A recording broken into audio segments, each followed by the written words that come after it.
Ví dụ như chị nói lấy một ví dụ nha. Em nhoi trước cái đám đông và em đứng giữa em chụp hình. Em tranh cái vị trí đứng giữa chụp hình đó. Đó là một cái em nghĩ bản thân mình. Chưa chắc gì em không có chơi xấu mà người ta không chơi xấu em. Nên lúc nào mình không phải là đề phòng.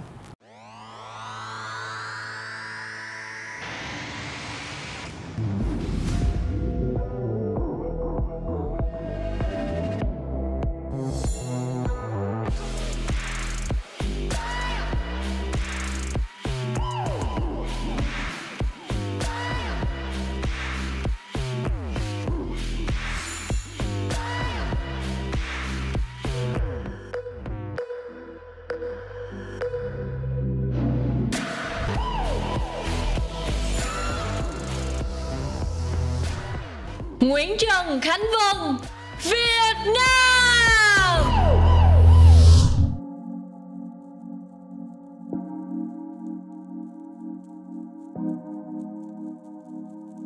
Xin chào tất cả mọi người, hiện tại thì Vân đang có mặt tại đôi dép không thể thiếu nhau. Vân lựa chọn không gian ngày hôm nay bởi vì nơi đây rất là nhẹ nhàng, một nơi mà mình có thể cảm thấy thật là thư giãn.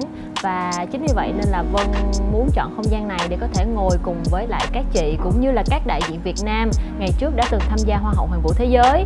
Và hôm nay thì Vân sẽ lựa chọn trà ô long của đôi dép. Đây là một loại trà mà Vân rất là thường hay uống, và mỗi lần mà uống trà thì Vân hay sử dụng trà đôi dép. Và mình sẽ pha trà để mà mời các chị. Đầu tiên là mình sẽ làm ấm. Hồi đó Vân nhớ là lúc mà mình tham gia mà mình tập luyện, mình pha trà đó là không có được để ra bất kỳ một tiếng động nào hết. Nên là lúc mà làm thì mình cũng rất là hồi hộp.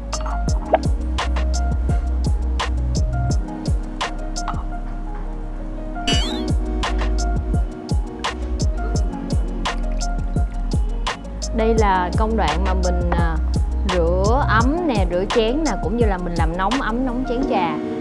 Với lại khi mà Vân cảm thấy là mình có thời gian, mình ngồi mình nói chuyện, mình chia sẻ mà mình uống trà, và mình có cảm giác là không gian và thời gian nó sẽ chậm lại. Nên là Vân thật sự rất là thích. Và khi mà mình bỏ trà vào á, thì mình cũng không nên bỏ quá nhiều, bởi vì những cái viên trà này đã nén lại rồi, nên là mình bỏ vừa.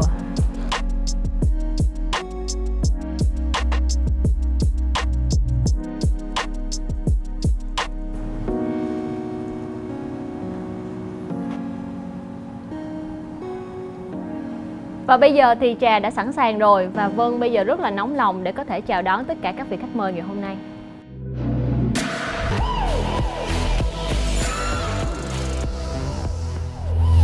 Cảm ơn các chị ngày hôm nay đã đến đây một buổi chia sẻ tâm sự chị em với em. Để bắt đầu không khí ngày hôm nay thì em nghĩ là em sẽ rót trà mời trà các tiền bối. Dạ. Cảm giác như là đêm cuối còn độc thân vậy. Đêm thanh xuân. Ủa em học pha trà từ khi nào vậy Khánh Vân? Dạ hồi đó em học năm cấp 2. Mà giờ đổ hết trà rồi. Bao nhiêu là trả lại cho thầy cho cô hết rồi. Đổ hết trà rồi. Không còn một chút nào chuyên nghiệp nữa rồi. Mỗi lần Khánh Vân pha trà là phải có khăn cái bên. Wow. Khúc này chuyên nghiệp này nha. Chuyên nghiệp này Đó rồi. Ủa trà da môi sao bún? Dạ không ạ, cái này uống trà. uống trà không có cụng mà cầm, nhưng mà vẫn cụng đúng không ạ? Không phải, trà thì gọi là cà chè. Mà muốn gì cũng được ạ. Dạ, vô cho buổi gặp gỡ ngày hôm nay. Rồi. Dạ, cảm ơn các chị. Hôm nay rồi, tại sao hôm nay em muốn gặp tụi chị? Tại vì em biết là đến tận bây giờ thì em cũng vẫn cảm thấy rất là hồi hộp, cũng như là có một chút gì đó áp lực. Ủa nhưng mà chị thấy em đâu có gì sợ đâu Khánh Vân, chị thấy em lên em cũng trật tráng dữ lắm rồi.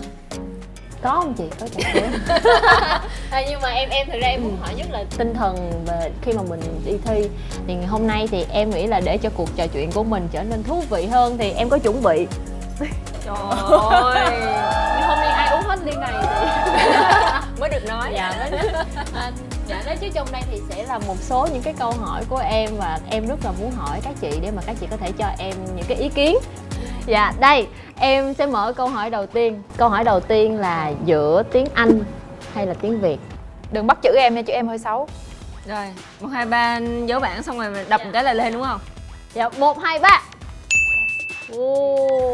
Chị không biết là khi mà em đưa ra cái này là em muốn là sử dụng tiếng Anh trong cái phần mà gọi là interview ở phòng kín, hay là lúc mà em sẽ trả lời ứng xử trên sân khấu, nên là chị ghi là cả tiếng Anh và tiếng Việt. Ví dụ như là nếu mà ở trên sân khấu á, em không có tự tin để mà nói tiếng Anh thì em sẽ nói tiếng Việt. Còn hiển nhiên cái việc mà em giao tiếp hàng ngày em phải cố gắng nói bằng tiếng Anh, tại vì nếu mà em giao tiếp hàng ngày mà em sử dụng tiếng Việt thì ai hiểu em đâu. Với lại khi mà em học những cái câu dễ thương, thật là dễ thương, thật là gần gũi thì em có thể kết nối được các bạn Miss Universe. Thì chị nghĩ là hàng ngày thì em phải bắt buộc phải dùng tiếng Anh. Và trên sân khấu hay là interview những cái phần quan trọng, tại vì có thể là những cái từ mà em muốn diễn đạt được á mà mình không có nhớ ra hay gì đó, nó sẽ làm cho em áp lực hay gì đó, thì em sẽ phù hợp với cái việc là dùng tiếng Việt để có thể chia sẻ những cái điều mà mình mong muốn, để phiên dịch họ sẽ dịch ra cho mình. Chị nghĩ là những cái lời của Han vừa rồi á là nó rất là hữu ích á, tại vì Han cũng đã từng ở trong cái môi trường đó. Nhưng mà lúc mà chị thi á thì có một cái bạn, đó là bạn đã đạt Á hậu 1, là bạn Ukraine. Bạn đó không biết nói một chữ tiếng Anh nào hết, nhưng mà bạn vẫn được Á hậu 1. Thì lúc đó là bạn rất là xinh, cho nên là chị hay nhìn bạn á, thì bạn chỉ làm một động tác rất là đơn giản thôi. Mỗi lần bạn gặp chị là bạn mỉm cười thôi, xong rồi ánh mắt của bạn bừng lên, giống như là bạn muốn nói với chị là một cái điều gì đó rất là tôi rất là thích bạn, hay tôi rất là yêu quý bạn á, nhưng mà không có thể hiện được bằng lời nói thì bạn thể hiện bằng ánh mắt. Thì ở Vân á, chị thấy là em có một cái đôi mắt biết nói, cho nên là khi mà bất cứ cái điều gì mà em không có thể nói ra được bằng lời á thì em có thể nói ra bằng ánh mắt. Em vẫn có thể gửi cho người ta cái suy nghĩ đó của em, mà thật ra mình khó có thể giải thích, nhưng mà cái năng lượng đó người ta có thể hiểu được. Thật sự cái việc mà chọn tiếng Anh hay tiếng Việt đó, nó rất là áp lực. Đơn giản như là mình không có giỏi về tiếng Anh đi, mà mình bắt buộc mình đến đó mình phải giao tiếp bằng tiếng Anh với mọi người, hay là bắt mình phải trò chuyện với mọi người, đó cũng là áp lực cho mình, làm cho mình nhiều lúc mình cũng xuống tinh thần và mình cũng rất là buồn. Nhưng cái chuyện đó như mấy năm của chị thì bạn Pháp là được hoa hậu, nhưng mà khi mà theo dõi thì interview của bạn này, trả lời phỏng vấn của bạn này là bạn trả lời bằng tiếng phổ thông của bạn luôn, nhưng mà sâu ở bên trong của bạn là bạn rất là giỏi tiếng Anh, nhưng mà tại sao người ta không có thể hiện? Thì bởi vậy chị đang muốn nói là em cứ thoải mái đi, nếu mà cái nào mà em cảm thấy trả lời bằng tiếng Anh được, trôi chảy cảm xúc thì em trả lời bằng tiếng Anh. Còn những cái chuyện mà như là vào phỏng vấn nè, rồi gặp ban giám khảo này, em cứ trả lời bằng tiếng Việt, thì biết lúc đó cũng có người phiên dịch cho mình. Nhưng mà chị lúc nào chị cũng muốn là tâm lý lúc nào cũng phải thoải mái cực độ, thì lúc đó em mới là toát lên bằng ánh mắt, nụ cười vui vẻ với mọi người được. Nên đừng có quan trọng cái việc là tiếng Anh hay tiếng Việt, đối với em là như thế. Em cảm ơn các chị rất là nhiều, và em thì em nghĩ là chắc là em sẽ cố gắng có thể là vừa sử dụng cả hai ngôn ngữ tiếng Anh và tiếng Việt, và có thể nếu như được, nếu như mà mình biết cái câu đó là gì, nếu mình có thể nói được, và cũng như là em cũng sẽ dùng những cái cảm xúc để mà có thể kết nối được mọi người lại với nhau. Giống như là chị nói, đôi khi có những cái mình muốn nói nhưng mà mình không biết diễn đạt như thế nào để cho đúng. Với lại một phần thì em thấy bị một cái khuyết điểm là mình hay ngại nói, và chính vì cái ngại nói cho nên thành ra là mình mất điểm trước nhiều người, mình mất cỡ, xong mình không dám nói, nên thành ra nó cũng là một cái gọi là cái điểm hơi trừ của mình. Nhưng mà em đừng có để ngôn ngữ trở thành rào cản. Tức là em trong cái cuộc thi đó thì Han cũng có vài người, tức là 2-3 người á, họ là người Spanish, bởi vì là hai bạn nó không có nói được tiếng Anh, không nói được ngoài cái câu hello thôi, thành ra là hai bạn cứ cô lập, cứ phải đi là xuống ghế sau để ngồi. Và người ta sẽ, tức là những cái giám khảo ngầm họ sẽ quan sát là mình là một người không có hòa nhập. Han chỉ tin một điều là có giám khảo ngầm, và họ sẽ để ý từ những cái việc đó, nên là đừng bao giờ bị làm cho cái chuyện ngôn ngữ làm rào cản mình. Bây giờ ra đề cho Khánh Vân học 20 câu. Đúng, cái đó là chị My soạn hết cho em. Ồ. Không, trước khi đi thi là chị My còn đưa ra một list nhạc cho Han nghe nữa. 20 câu tiếng Anh, xong rồi những câu mà em dễ học á, rồi lúc nào đó mình thực tập 20 câu đó thôi. Sẽ cố gắng. Dạ. Đây có thầy My rồi lo.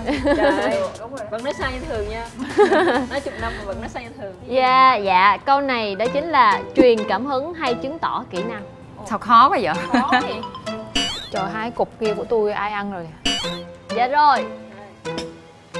3, 2, 1. Tùy hoàn cảnh. Dạ, cả hai. Em chắc chắn là phải cần kỹ năng. Khi mà để em có thể làm vào top 15, top 20, top 15, những cái kỹ năng trình diễn nó cực kỳ quan trọng, mà cái đó là chị biết là chị thiếu. Kỹ năng catwalk. Đúng. Em nói đúng là cái đó đúng hay chị thiếu? Chị thiếu. Chị thiếu.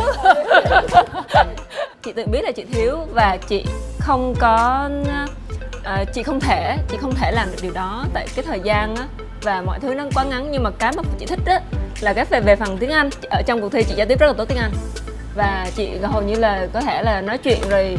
Nhưng mà chị vẫn Những không người yên nói tâm. Nhưng mà chị vẫn không yên tâm. Nhưng mà chị vẫn không yên tâm.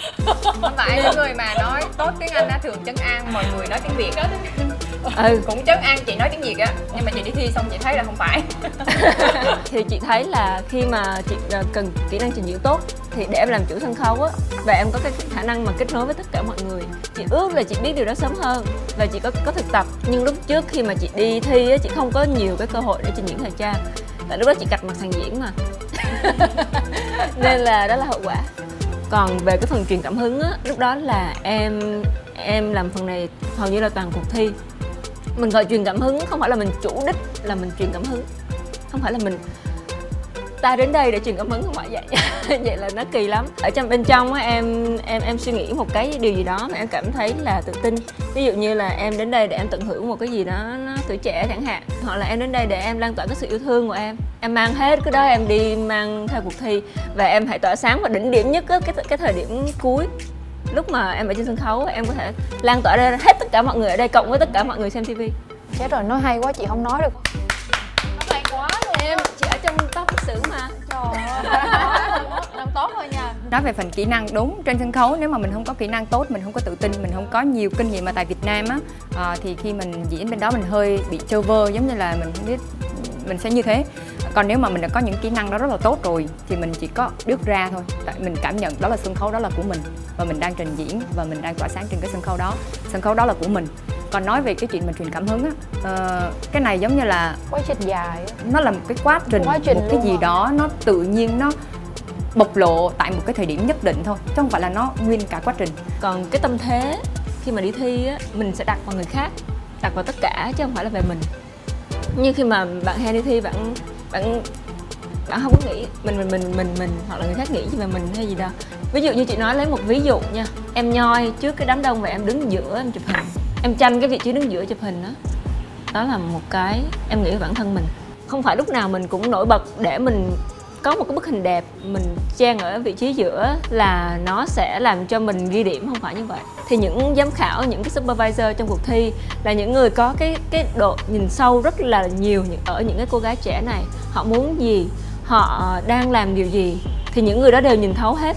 Cho nên đối với My thì cái việc mà mình cố mình làm cho mình thật là nổi bật, thật là tỏa sáng bằng cái cách mà gọi là chen ngang hết tất cả mọi người, đó là cái việc big no, không có nên làm. Chị nhớ một cái ngày mà mọi người tập trung, lúc đó là kiểu mọi người bảo tất cả các miss tập trung chụp hình, ai cũng sẽ chạy tới. Là mọi người chạy tới thì có 4 bạn luôn đi trễ nhưng mà nhà vô giữa để đứng ngồi.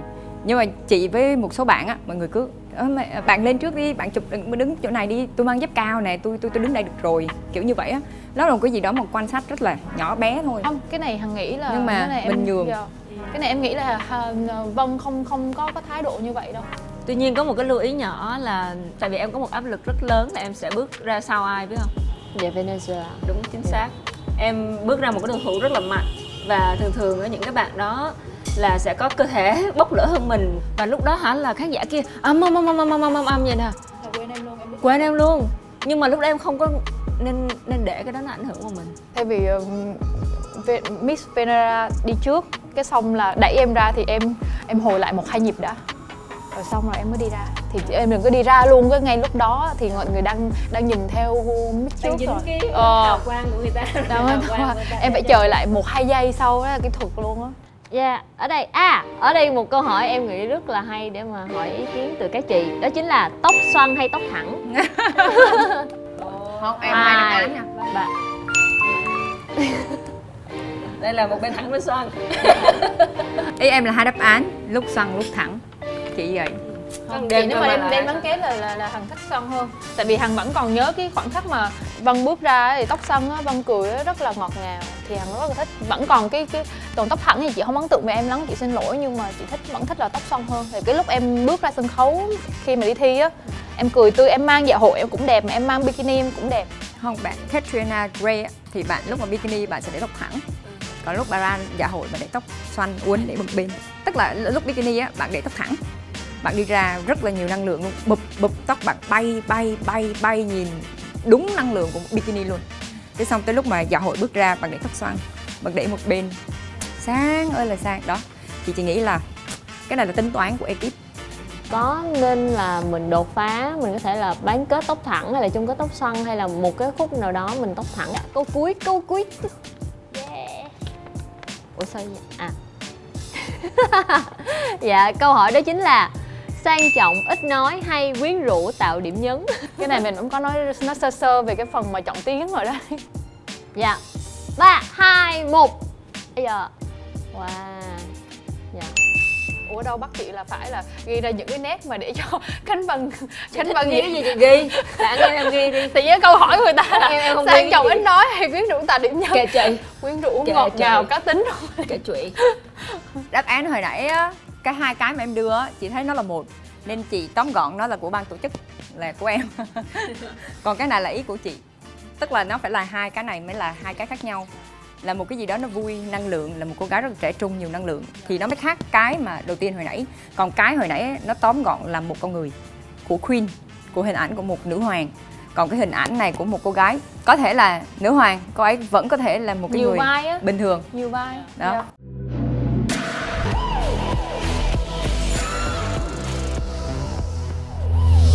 Thật ra là em sẽ mang em, nhưng mà một em mà khác màu với lại những bạn hoa hậu trước. Tại vì không bao giờ người ta chọn hai cái bạn hoa hậu cùng sát nhau xong rồi cùng màu, người ta không thích vậy. Còn một cái bạn hoa hậu á, mà để chọn á, thì chị thấy là cái bạn đó phải quyến rũ. Tại vì cái sự quyến rũ á, nó gợi cảm á, quyến rũ dạng gợi cảm á, là một cái signature của hoa hậu Hàn Vũ, để phân biệt khác với hoa hậu thế giới. Và cũng rất quan trọng là sự cá tính. Em thể hiện, em giống như em có cá tính, nhưng mà em thể hiện cá tính như thế nào ở trong cái cuộc thi đó. Còn nói về cái phần diễn á, thật ra diễn không phải là mình thể hiện ở bên ngoài vậy là diễn, mà lúc mà em thể hiện cái điều gì đó, ví dụ như là chị đang muốn quyến rũ em chẳng hạn vậy, thì ở trong đầu chị sẽ nghĩ cái điều gì? Chị muốn ăn thịt em. Chị muốn ăn thịt em. Giống vậy đó. Hoặc là em đứng ở trước mọi người thì em nghĩ là bình thường thì người ta sẽ nghĩ gì? Trời, đông người quá, đúng không? Thì tự nhiên cái phản ứng của cơ thể của người ta và ánh mắt của người ta sẽ bị khớp liền. Nhưng mà khi mà em nghĩ tất cả mọi người ở dưới đây là gia đình mình, hoặc là tất cả mọi người đây đều mong muốn mình thành công, mong muốn mình chiến thắng và mong muốn mình tỏa sáng rực rỡ đó, thì lúc đó em sẽ chọn một cái suy nghĩ nào đó để em có thể tỏa sáng nhất, mà suy nghĩ đó mạnh nhất. Em thế mạnh của em là gì đến bây giờ này? Giờ em hỏi chị Hen hay là hỏi chị My hay là hỏi chị Hằng đi. Thế mạnh của em là cái gì? Là ngọt ngào, Lầy đó, sự ngọt ngào, sự lầy, sự vui vẻ đó, thế thôi. Thế mạnh của Thì em có là thể hiện là em làm cho mọi người cảm thấy rất là mắc cười, giống như em giỡn á. chứ giờ bắt em diễn cái vai này đi, giờ bắt em diễn cái vai này đi. Em có diễn đúng rồi rồi. đó. Đúng rồi. Em có Đúng diễn rồi. ra cái này không? Đúng Hỏi rồi. làm cái gì sáng? Bây giờ là Ghét câu hỏi vậy khác sao? là bạn nghĩ Vân nên mang những cái cá tính nào, thể hiện những cá Thể tính hiện nào? đúng rồi. Những gì Vân có, Rồi, tức là đúng những rồi. gì Vân có mà Vân mang. Đúng rồi. Mang đến với Miss Universe. Đọc Dạ. của chị My trước đây kìa. Chị Chữ My. bác sĩ nhưng mà bị fail người đi. Của chị My sẽ dành cho em những điều đó chính là 1. Hài hước, 2. Ấm áp, 3. Can đảm. Thì nếu mà em thể hiện được những cái điều này, em nhấn mạnh những điều này, thế giới hiện nay của mình mình cần những cái người phụ nữ can đảm. Chị muốn Vân mang cái sự ngọt ngào đến với tất cả mọi người, và lúc nào và cái nụ cười thân thiện là hai cái ấn tượng mà chị lúc nào cũng nhắc tới Vân, thì chị cũng nhớ về hai cái ấn tượng đó, chứ không phải là ý là cười thân thiện là mình cười mình vui vẻ mình gặp người ta, chứ không phải là gặp đâu cũng cười người ta nói mình khùng, đúng không? Cái này là cười thân thiện là lúc nào em thấy mọi người em lúc nào cũng toát ra một cái vẻ là gần gũi, vui vẻ, lúc nào cũng muốn thì là sao ta? Em nghĩ là Hằng với lại Vân thế nào khùng hơn? Hằng cứ lúc nào cũng nói với Vân là Vân ơi sao em xinh quá, tại vì mình thấy được cái điểm mạnh từ đó từ Vân thôi.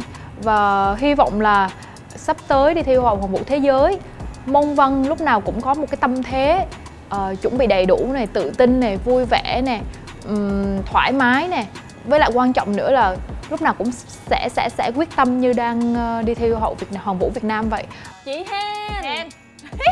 Wow, cười tươi mát, amazing, tươi mát luôn. Niềm vui, năng lượng, đẹp Niềm trái vui tim. suy ra năng lượng, yêu đàn thương, ông. mũi tên như việc Đẹp em trái đang tim. làm Đàn ông là đẹp em. cái tim, đàn ông em. Ủa Em là sao? Dạ, ý chị Thì đúng rồi, giống như là bé Vân có cái đặc điểm mạnh của em đó là nụ cười. Và nụ cười của em chị luôn nói và nhấn mạnh đến lúc mà chị còn nói là em phải làm sao mà thể hiện được cái nụ cười em rất là, tức là làm cho người ta cảm thấy rất là tươi mát, tức là làm cho người ta fresh á. Mỗi lần mà bé Vân cười, bé Vân cười đi bé, cười đi.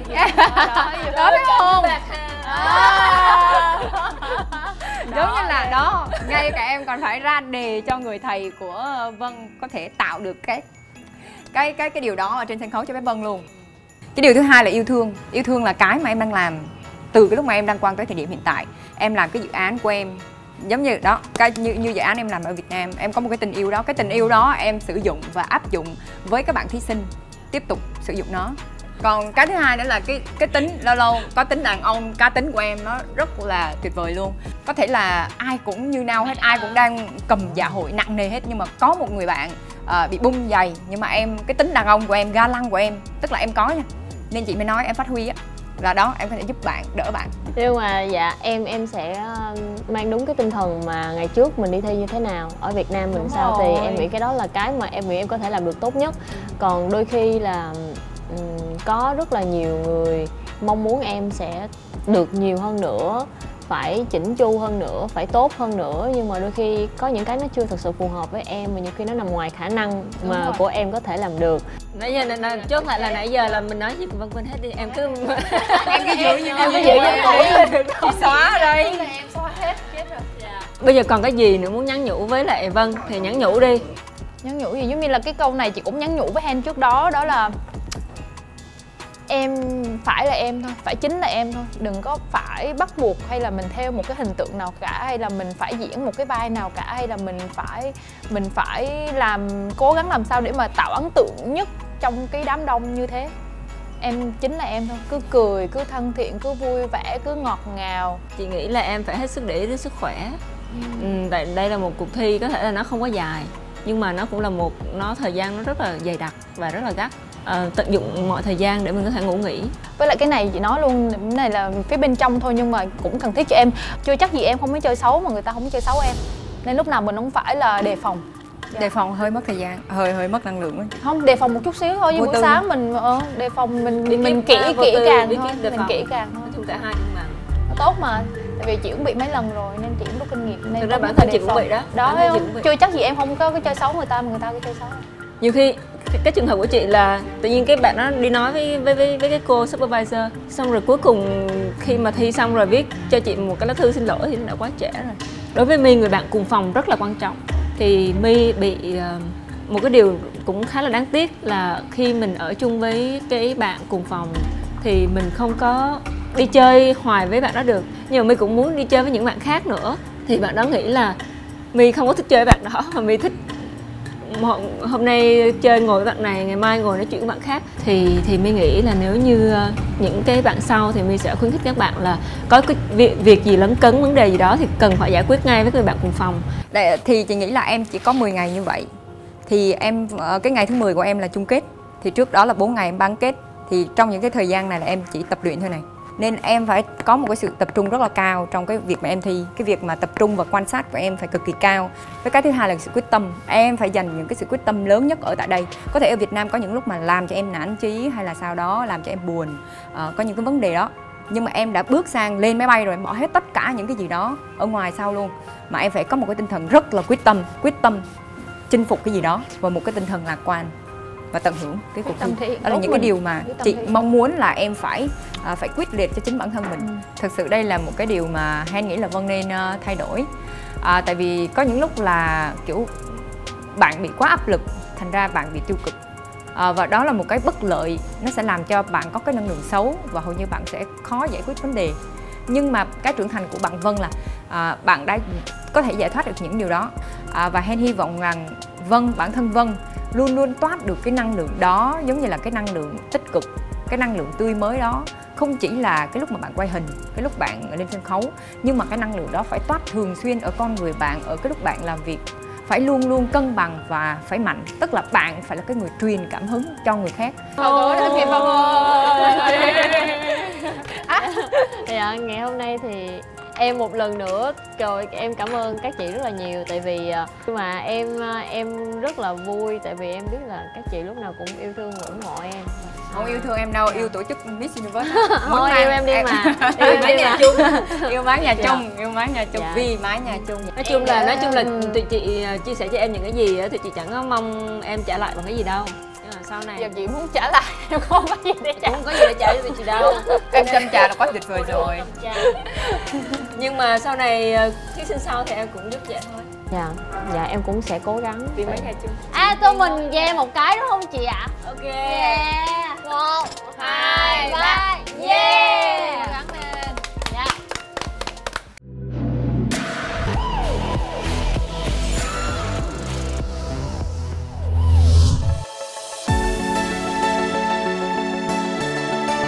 Xin chào tất cả mọi người, chào mừng tất cả mọi người đã đến với một buổi học rất là đặc biệt của Vân. Ngày hôm nay thì Vân sẽ có một buổi học giải phóng hình thể cùng với anh Nhật Anh. Nhưng mà vì đây là một cái tập rất là đặc biệt cho nên là Vân đã quyết định bắt cóc một người chị mà mình rất là yêu mến. Và ngày hôm nay thì người chị của Vân sẽ chia sẻ cho Vân những cái tip cũng như là những cái kỹ năng nè và làm sao để có thể trình diễn trên sân khấu. Và không để mọi người chờ lâu nữa, bây giờ mình sẽ đi gặp ngay người chị này nhé. Đi thôi.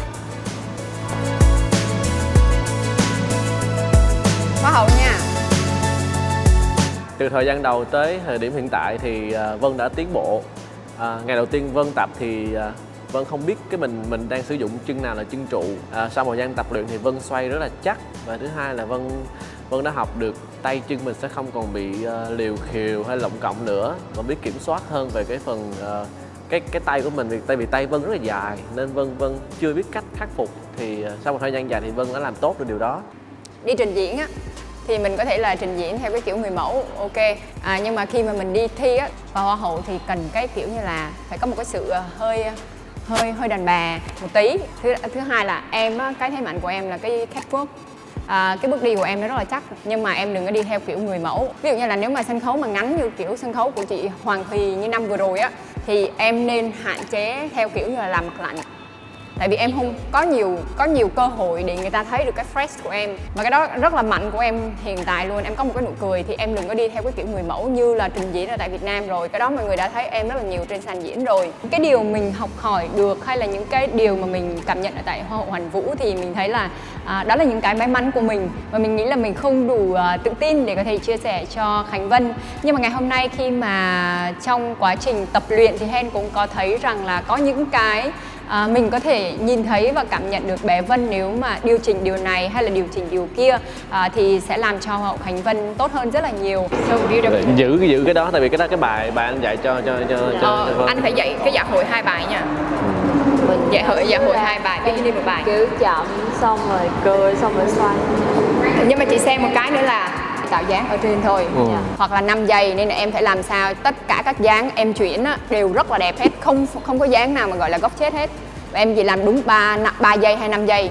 Tại em làm đúng thời gian mà ban tổ chức đưa, giống như là em đang tôn trọng ban tổ chức. Ví dụ em làm quá nhiều dáng hay em tạo hình ở trước trên sân khấu nó quá lâu, người ta kêu là em không tôn trọng tổ chức người ta. Mình tính giờ coi là ví dụ như từ đây qua 1, 2 xong qua đây bao nhiêu giây. Đúng rồi. Vuốt xong rồi đi vô luôn.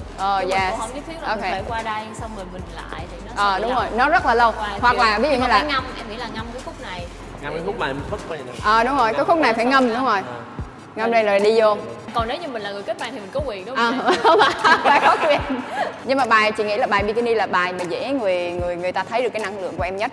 Nên là hàng ngày em như thế nào á, thì em phải thể hiện ở bikini. Như chị hay nói là khi bước ra em phải tạo được không gian, tạo không gian kết nối giữa là khán giả với em thì nó sẽ ok. Giống như nãy em bước ra còn thấy vừa em cười mà không có kết nối thì giống như là cười trúng trong gương thôi. Em phải cực kỳ để ý, ví dụ như là ngày rehearsal ấy, người ta sẽ có những cái ống kính người ta chạy và làm theo. Ví dụ em có thời gian em liếc monitor đang lấy như thế nào á, đang lấy ống kính nào, em phải tự nhắm chừng và nhìn có cảm giác đó. Thì lúc tập á, có thể là em sẽ quan sát xung quanh, mắt em phải là một cái mắt cực kỳ quan sát. Phải biết quan sát để người ta sử dụng cái ống kính nào là ống kính chính để mình nhập tiệc vào cái ngày hôm đó. Nhưng mà cái ngày tập chương trình á, người ta sẽ mô phỏng cho em một cái sân khấu đích thực ở tại cuộc thi luôn. Và em có thể là đếm được cái bước từ đầu sân khấu tới cuối sân khấu. Em đếm tức là cảm được cái điều đó. Chị Hen ơi, có nghĩa là mỗi năm thì em thấy mấy chị là mỗi người sẽ có một cách xoay riêng khi mà mình đi ra sân khấu tùy vào dạ hội hoặc là bikini. Thì năm nay em nghĩ là chắc là chị em mình cũng sẽ chuẩn bị một cái kiểu xoay nào đó để mà em sẽ đem đi thi quốc tế. Nhưng mà đầu tiên là chị hỏi em là em nghĩ thế mạnh của em là gì? Em nghĩ thế mạnh của em là khi mà ra sân khấu á, thì em lạnh sẽ không đẹp bằng khi mà em cười. Và cái thứ hai nữa thì thiệt ra thì đó giờ em cũng làm người mẫu được một vài năm thì em cũng có đôi chút kỹ thuật thôi chứ cũng không quá nhiều. Nên là em nghĩ là một cái xoay gì đó nó sẽ vừa có sự kết hợp một ít kỹ thuật mà vừa rạng rỡ bởi nụ cười. Đúng không chị? Cái lợi thế quá à. Giống như này chia sẻ của em thì cái hình ảnh em biết cái lốc xoáy không? Nó sẽ lấy đà chậm nhưng mà khi mà nó xoắn lên cái thì em tỏa ra cái đó. Thì anh muốn giống như là Hen nói là em giống như là fresh á, thì cái gì mà fresh nhất bạc hà, giống như là khi mà hít cái hơi đó là mình bay, thì cái anh muốn cái xoay của em là khi mà em xoay một cái là người ta phải phê quá, kiểu là như vậy, cái kiểu là như vậy đó.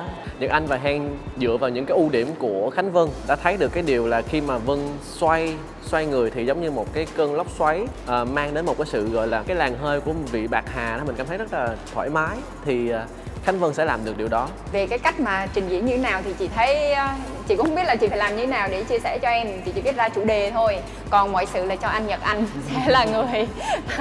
sẽ là người hướng dẫn và dẫn đến cho em những cái bước đi đó. Lý do mà tại sao lại đặt cái tên đó cho Khánh Vân, giống như là mọi người nhìn thấy rằng là Khánh Vân có một nụ cười rất là tỏa sáng, và khi mà người ta nhìn vào cái nụ cười đó của Khánh Vân, ngay cả bản thân Hen khi mà nói chuyện với Khánh Vân, những lúc mà Khánh Vân cười một cách sảng khoái thì Hen cảm thấy rất là tươi mát, rất là một cái gì đó rất là năng lượng và làm cho mình cảm thấy rất là sướng khi mà được nói chuyện với cô này.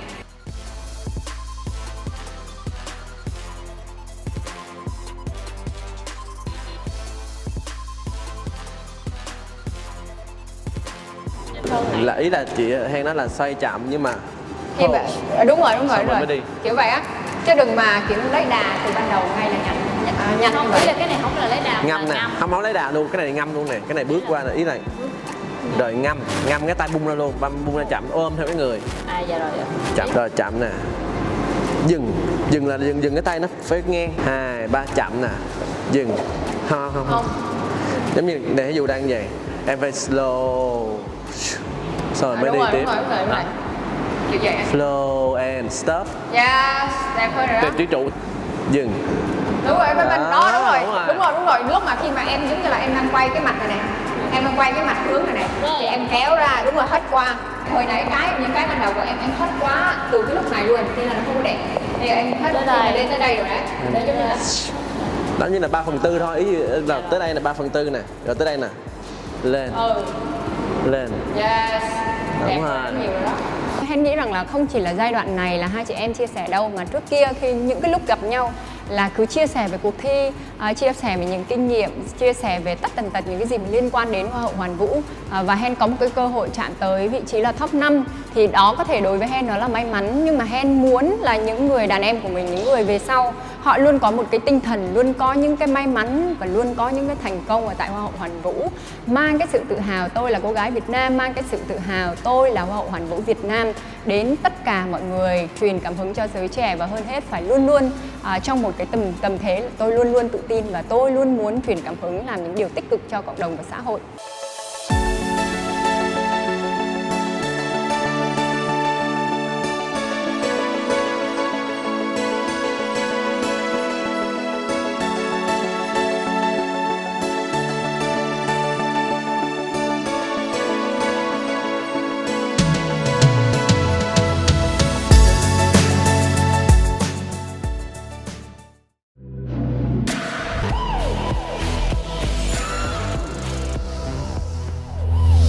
Đón xem Road to Miss Universe 2020 được phát sóng vào lúc 20 giờ thứ Bảy hàng tuần trên kênh YouTube Miss Universe Việt Nam và 12 giờ Chủ nhật hàng tuần trên ứng dụng VN.